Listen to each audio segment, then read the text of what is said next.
Hi, children. It's Grandma Carla with more of the Littles and the surprise Thanksgiving guest. Chapter 9.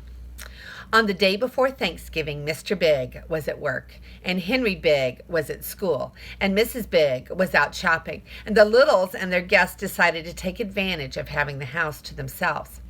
Mrs. Little, and Lucy invited Ima Speck and her daughters and Kim Snippet to take a tour of the Bigs' home. The first stop was the kitchen. "Let me see if I've got this straight," said Mrs. Speck. "The food comes from a place called a store. And the big lady puts the food in the huge box that keeps the food cold. When the big people are ready to eat, the big lady makes a fire on that contraption we saw in the corner of the kitchen and heats the food up. Am I right so far?" Mrs. Little nodded. "Then," Mrs. Speck said, "when the big people have eaten their fill, you all run in quick as a weasel and steal the food that they didn't eat right off their plates." Mrs. Little laughed. "Well, it's something like that, Ima. We don't call it stealing. After all, we're only taking the leftovers. And we don't take anything right in front of the Bigs, for heaven's sake. We manage to take what we need from the kitchen counter when they aren't around. Usually, the rest of the leftovers get thrown away by the Bigs anyway." Mrs. Snippet shook her head. "Throwing away perfectly good food," she said softly. "That'd be wasteful." The tiny women and girls continued their tour of the Bigs' house. They had been walking along one of the many secret passages on the walls of the house. Mrs. Little pushed on the back of an electric socket, and the whole panel swung forward. The tiny doorway opened above a bookcase in the Bigs' living room, and Mrs. Little, Lucy, Mrs. Snippet, and Mrs. Speck and her daughters walked out into the wooden bookcase. "I love times like this," Lucy told her friends, "when all the Bigs are gone. I can go anywhere in the house that I feel like going. I can do anything that I want to do. I can scream at the top of my lungs if I want to." She walked over to the edge of the bookcase. "Hello!" she yelled out to the empty living room. "Hello, Bigs! Hello, world! Little Lucy is here." Annie and Janie Speck held their hands over their ears.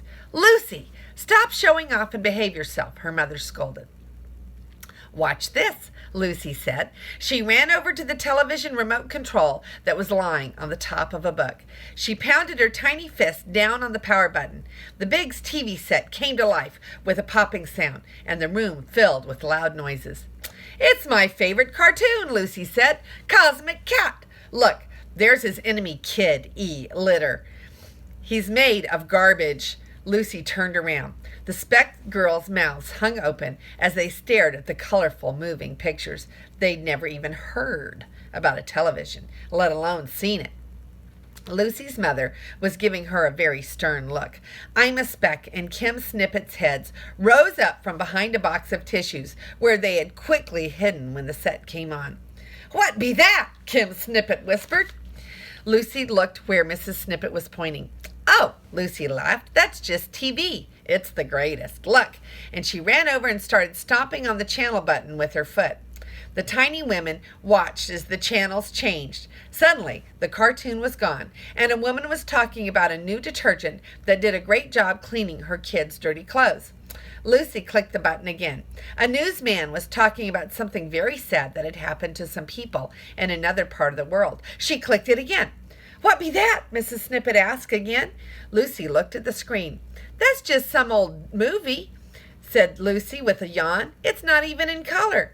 On the screen, there was a very big, old castle. There were knights in shining armor standing along the top on the front of the wall.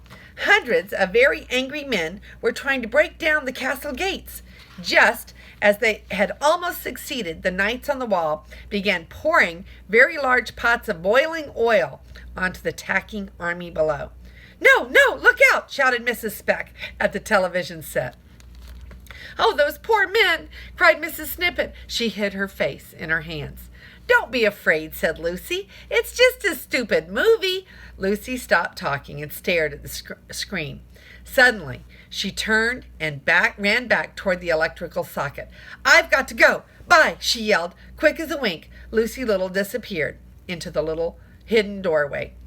Lucy Little, her mother called out, you come back here this very instant and turn off this television set. Lucy was already long gone. Mrs. Little apologized to her friends. I am so sorry, she said. Honestly, I don't know what's gotten into that girl lately. She walked over to the remote control and stepped on to the power button, and the TV screen went blank. That's the end of chapter 9, but we have some pictures. There's Lucy with her friends. She's so glad to have them here. And here are all the ladies taking a tour of the house. And here are all of the ladies watching the television.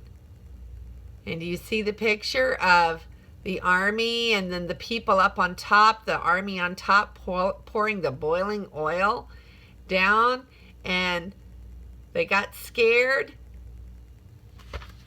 And Lucy ran away for some reason. I'm not sure why. This is Grandma Carla, and I love you.